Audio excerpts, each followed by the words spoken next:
Assalamualaikum warahmatullahi wabarakatuh. Perkenalkan, nama saya Selvia Afriani dengan NIM 12270320444 dari kelas akuntansi C. Baiklah, tujuan saya membuat video ini untuk memenuhi tugas dari dosen terkait mata kuliah akuntansi keuangan lanjutan 1. Terima kasih kepada Ibu Identity SEMAKAKCA.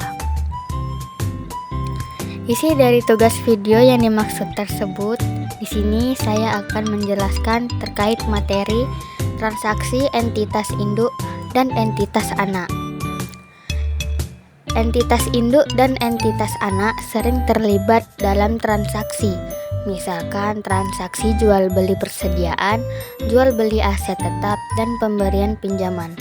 Entitas induk dan entitas anak merupakan satu entitas tunggal, maka transaksi antara entitas induk dan entitas anak menjadi transaksi di dalam entitas yang dampaknya harus dieliminasi. Nah, di sini ada gambar jenis-jenis transaksi yang terjadi antar entitas. Bisa kita lihat di gambar pada slide. Di situ ada entitas induk dan juga entitas anak, di mana entitas induk dalam hal ini itu memiliki dua anak perusahaan, yaitu entitas anak A dan juga entitas anak B. Transaksi-transaksi yang mungkin terjadi terkait dengan konsolidasi bisa kita lihat di situ ada yang namanya transaksi hulu atau lebih dikenal dengan istilah downstream. Transaksi hulu ini maksudnya transaksi dari entitas induk ke entitas anak. Contohnya, misalkan entitas induk memberikan pinjaman modal atau pinjaman dana kepada entitas anak, maka transaksi pinjaman tersebut termasuk transaksi hulu. Nah, kemudian kebalikannya ada juga yang namanya transaksi hilir atau dikenal dengan istilah upstream, yang berarti transaksi yang terjadi dari entitas anak ke entitas induk. Nah, ini saya contohkan dari Bogasari. Bogasari itu kan entitas anak, di mana Bogasari menjual persediaannya, menjual tepungnya ke PT Indofood selaku induknya.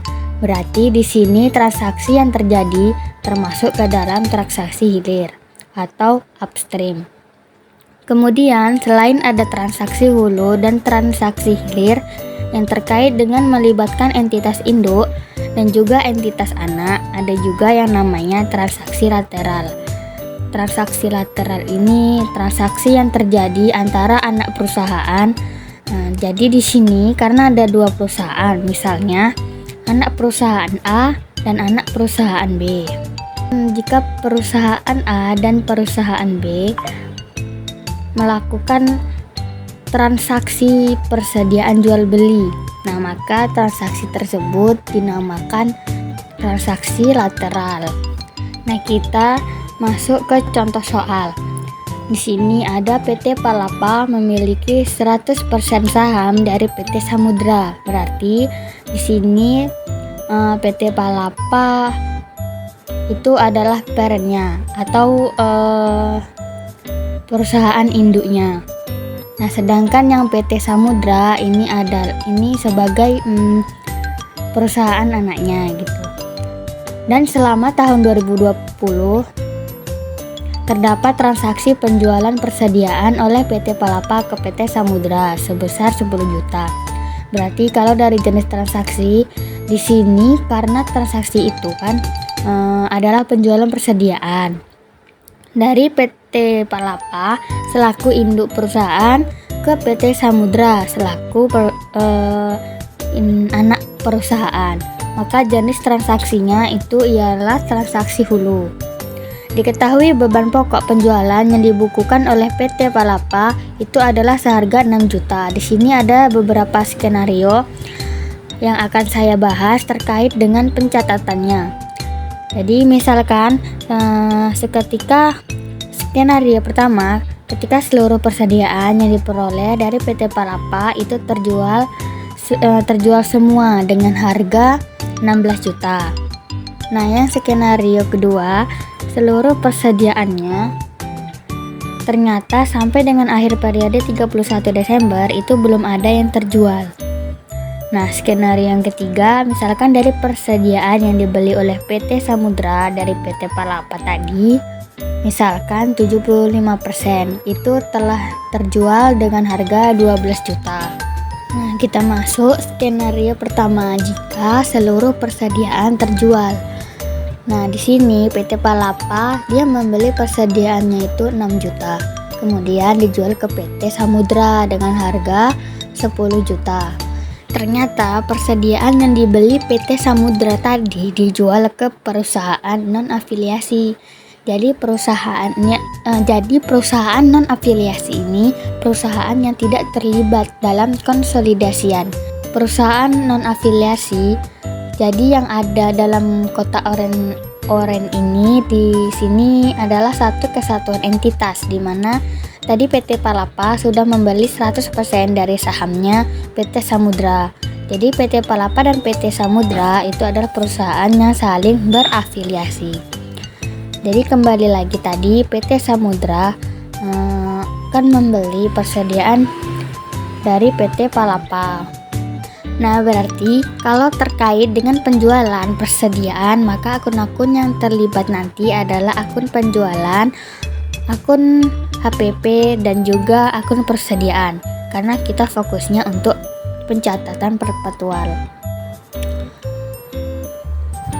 Di sini kita harus ingat bahwa ketika transaksi induk sama anak ini adalah satu kesatuan ekonomi, maka transaksi yang terlibat di antara kedua belah pihak itu harus kita eliminasi. Jadi transaksi yang timbul antara PT Palapa dan PT Samudra harus kita eliminasi. Karena tadi PT Palapa dan PT Samudra adalah satu kesatuan entitas, satu entitas tunggal. Jadi ibaratnya satu perusahaan. Transaksi yang timbul antara PT Palapa dan PT Samudra harus dieliminasi. Nah, hal ini eliminasinya sebesar harga beli di persediaan yang dibeli oleh PT Samudra. Di sini kan PT Samudra belinya ke PT Palapa itu kan 10 juta. Jadi transaksi antara kedua belah pihak ini transaksi penjualan yaitu sebesar 10 juta. Karena penjualan itu pencatatannya di bagian kredit. Nah, sedangkan karena ini penjualan yang terjadi antara entitas induk dan anak, sehingga harus kita eliminasi. Karena kita eliminasi, jadi semula penjualan itu di sisi kredit, kita eliminasi, berarti kita pindah ke sisi debit. Sehingga di sini debitnya adalah penjualan sebesar 10 juta. Begitupun dengan beban pokok penjualan, karena beban pokok penjualan itu di debit, karena di sini kita eliminasi, maka kita pindah ke sisi kredit. Nah, untuk yang skenario kedua, jika seluruh persediaannya belum terjual. Nah, tadi PT Palapa di sini harga pokoknya itu 6 juta. Dijual ke PT Samudra 10 juta. Tetapi sampai dengan akhir periode 31 ternyata persediaannya PT Samudra ini belum terjual. Jadi 10 jutanya yang sudah dibeli itu belum terjual. Maka untuk penyusunannya bisa kita lihat dari tabelnya di sini. Untuk PT Palapa sendiri terjadi transaksi.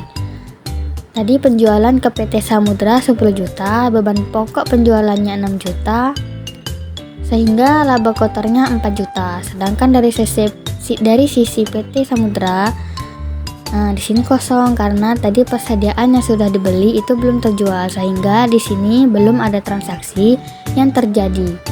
Terkait dengan kejadiannya, sehingga nanti untuk konsolidasinya berarti tinggal transaksi yang ada di PT Palapa atau PT induknya. Jadi dieliminasi penjualannya. Penjualan di sini kan terjadi antara PT Palapa dan PT Samudra, di mana PT Palapa kan menjual persediaannya ke PT Samudra sebesar 10 juta. Sehingga karena ada transaksi dari kedua belah pihak ini, sehingga kita eliminasi transaksi penjualannya 10 juta. Kemudian yang selanjutnya untuk beban pokok penjualannya, karena di sini PT Samudra itu menjual persediaan, maka untuk beban pokok penjualannya harus kita eliminasi sebesar 6 juta. Karena persediaan itu belum terjual, berarti di sini kan belum ada beban pokok penjualan untuk di kolomnya PT Samudra, sehingga nanti yang akan kita eliminasi adalah beban pokoknya dari PT Palapa itu sebesar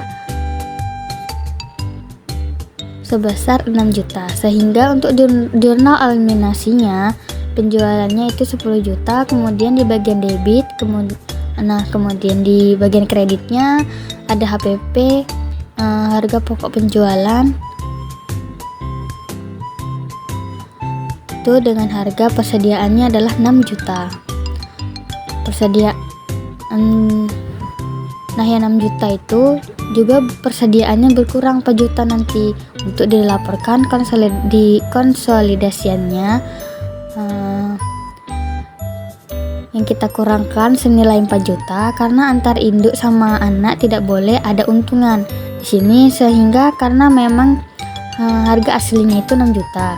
Nah kita catat di persediaan itu 6 juta, sehingga kanan di sini untuk terlanjur sebelumnya, sehingga nanti kita menyusun laporan konsolidasi persediaannya, kita kurangkan yang semula sudah dicatat PT Samudra sebesar 10 juta, maka kita eliminasi sebesar 4 juta, sehingga untuk persediaan akhir konsolidasinya itu adalah sebesar harga aslinya yaitu 6 juta.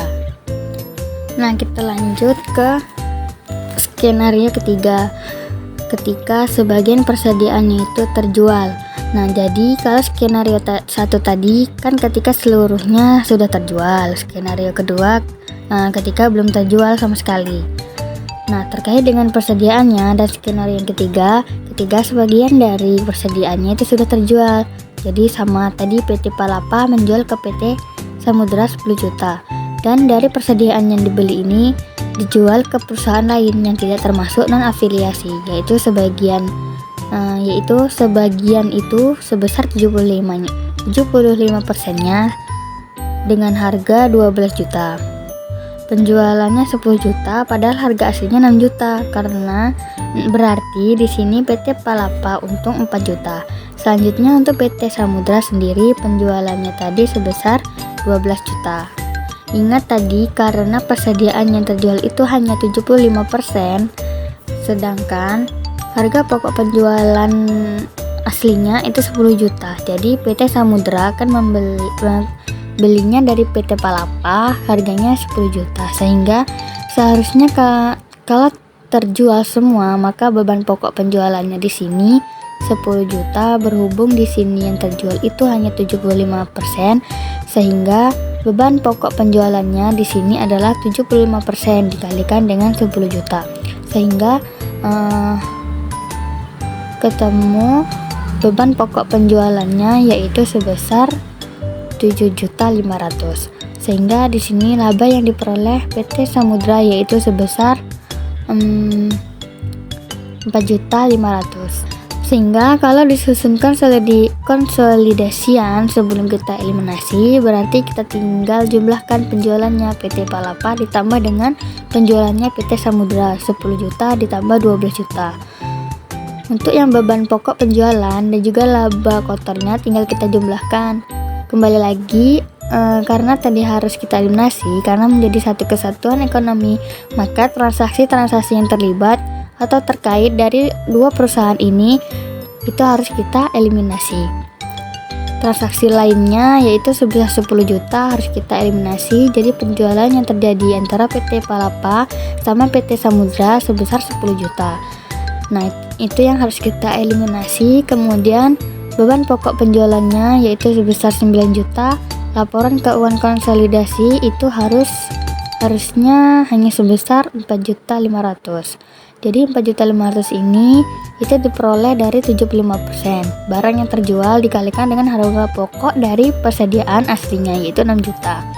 Seharusnya konsolidasi dalam laporan konsolidasi jika beban pokok penjualannya di akhir itu adalah 4.500.000, Padahal untuk sebelum konsolidasi itu kan harga pokok penjualannya 13.500.000. Nah, 13.500.000 dikurangi dengan 4.500.000. Ketemu eliminasinya yaitu sebesar 9 juta. 9 juta inilah yang harus kita eliminasi. Jadi dari yang 13.500.000 kita eliminasi menjadi 9 juta. 9 juta inilah yang harus kita eliminasi. Jadi dari yang semula 13.500.000 kita eliminasi 9 juta, sehingga nanti di laporan konsolidasinya untuk beban pokok penjualannya yaitu sebesar 4.500.000.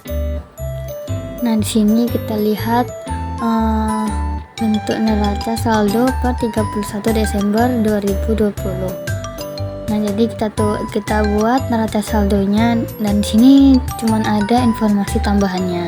Nah, di sini ada PT Nusantara telah membeli 75% saham PT Andalas pada 1 Januari 2020 sebesar 900 juta. Nilai wajar kepentingan non pengendali itu seharga 300 juta. Nah, kalau dilihat dari neracanya saldo tadi, untuk PT Andalas sendiri itu kan struktur modalnya terdiri dari saham-saham 800.000 dan juga saldo laba atau laba ditahan 400 juta, sehingga total struktur ekuitasnya itu adalah 1,2 miliar. Tadi kita bisa lihat Nusantara itu membelinya sama dengan nilai tercatat ekuitas atau lebih dari nilai tercatat ekuitas, karena kalau lebih berarti nanti ada goodwillnya. Karena di sini itu belinya 75%, tinggal kita kalikan 75% dikalikan dengan nilai terdapat ekuitas dari PT Andalas, dimana tadi nilai tercatat ekuitasnya adalah 1,2 M, karena tadi saldo labanya 400 juta dan juga saham biasanya 800 juta, sehingga 75% dikalikan 1,2 M itu sama dengan 900 juta. Jadi di sini bisa kita simpulkan bahwasanya PT Nusantara itu membeli sahamnya PT Andalas itu sesuai atau sama dengan nilai tercatat ekuitasnya, sehingga tidak ada goodwill dalam transaksi ini. Kemudian ternyata selama tahun 2020 itu PT Andalas memperoleh laba sebesar 200 juta. Jadi karena sepakat pakai metode equity, metode equity berarti ketika anaknya itu laba, maka akan menambah investasi, sedangkan kebalikannya ketika anak perusahaan itu rugi, maka akan mengurangi investasi. Begitupun ketika anak perusahaan itu membagikan dividen, berarti juga akan mengurangi investasi itu. Patokan yang harus kita pahami terkait dengan metode equity berarti kalau kembali lagi ke soal, nah, dimana tadi PT Andalas itu kan memperoleh laba sebesar 200 juta, sehingga di sini karena kita pakai metode equity, kita akan mengklaim hak dari PT Nusantara atas labanya. Karena ingat tadi PT Nusantara itu hanya membeli 75% saham PT Andalas, berarti dari laba 200 juta ini PT Nusantara hanya berhak mengklaim sebanyak 75%-nya. Berarti 75% dikalikan dengan 200 juta, ketemu 150 juta. Dari 200 juta labanya PT Andalas, haknya PT Nusantara itu hanya 150 juta, sedangkan 50 juta yang lainnya itu adalah hak dari non pengendali atau hak dari pemegang saham minoritas. Berarti kita tinggal jurnalkan untuk eliminasinya, karena laba itu menambah sedikit investasinya bertambah. Investasi bertambah itu di sisi debit, sehingga di sini di debitnya bertambah investasi pada PT Andalas sebesar 150 juta, sedangkan untuk kredit bagian laba PT Andalas sebesar 150 juta. Kemudian sama juga untuk dividennya. Di sini PT Andalas itu membagi dividen 50 juta. Berarti dari 50 juta dividen yang dibagi PT Andalas, haknya PT Nusantara itu hanya 75%. Berarti tinggal kita kalikan sama seperti yang bagian laba tadi, tinggal kita kalikan 75% dikalikan dengan dividennya 50 juta, sehingga si PT Nusantara itu hanya berhak mendapat 37 juta 500. Nah, sekian saja pembahasan materi yang dapat saya sampaikan. Kurangnya mohon maaf.